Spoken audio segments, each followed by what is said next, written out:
magandang kumuha dito sa kabila.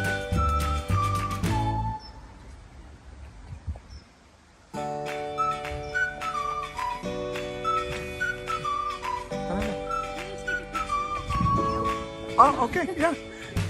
Thank you.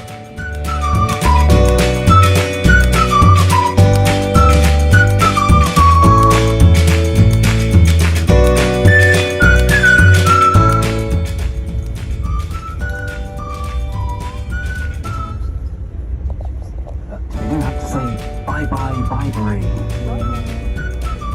A good way to try to remember how, because sometimes when you read it, B-I-B-U-R-Y, not always sure quite how to pronounce it. It's a good way to try to remember how, because sometimes when you read it, B-I-B-U-R-Y, not always sure quite how to pronounce it. But if you remember bye-bye Bibery, it should help you out there. Sometimes at the end of the tour I ask people, what their favourite thing was of the tour, and they try to remember the name Bibery and come up with all sorts of alternatives like Burberry, Blueberry, Bilberry, lots of berries, but yeah, it's Bibery.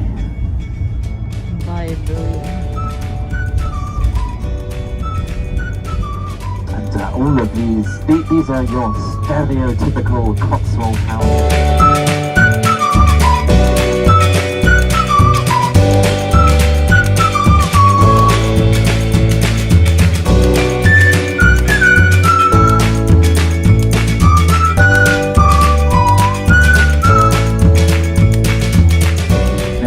Tourists whatsoever, but it's equally as beautiful, I think, in some ways. Perhaps they just need to tart up the village green a little bit more with the houses, the architecture, very, very beautiful. And if I was going to move to the Cotswolds, I'd rather come to something.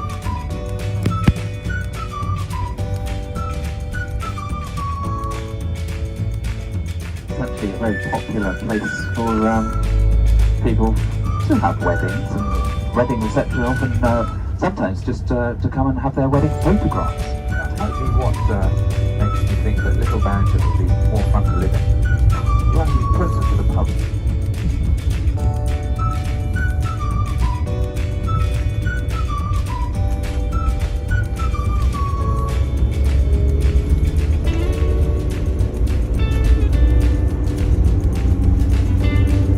Just behind this rather oppressive looking wall is the estate and the manor house of Great Barrington. It is now a private residence. And, you can just sort of peer through the gate there. I'll get out of the way of probably the owner. You wouldn't have such a small car. But yes, hopefully you caught a split second glimpse through there. I wasn't expecting that car to want to drive back into the driveway.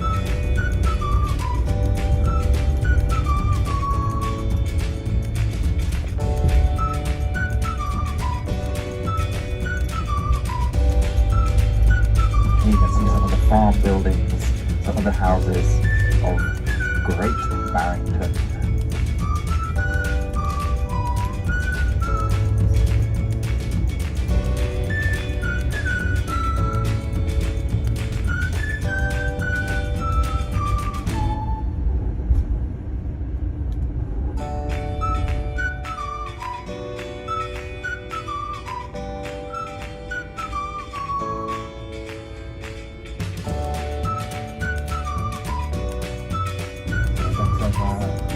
Gentle, undulating fields of the Cotswolds here. Very pleasant landscape, easy to farm. There's nothing mountainous or too hilly. You can see these gentle undulations here. That's pretty much what most of the Cotswolds is like geographically. And the name itself, that's a little bit of music which I think you might enjoy. It's a bit of classical music. It is the Cotswold Symphony, and it's by a very famous composer called Gustav Holst.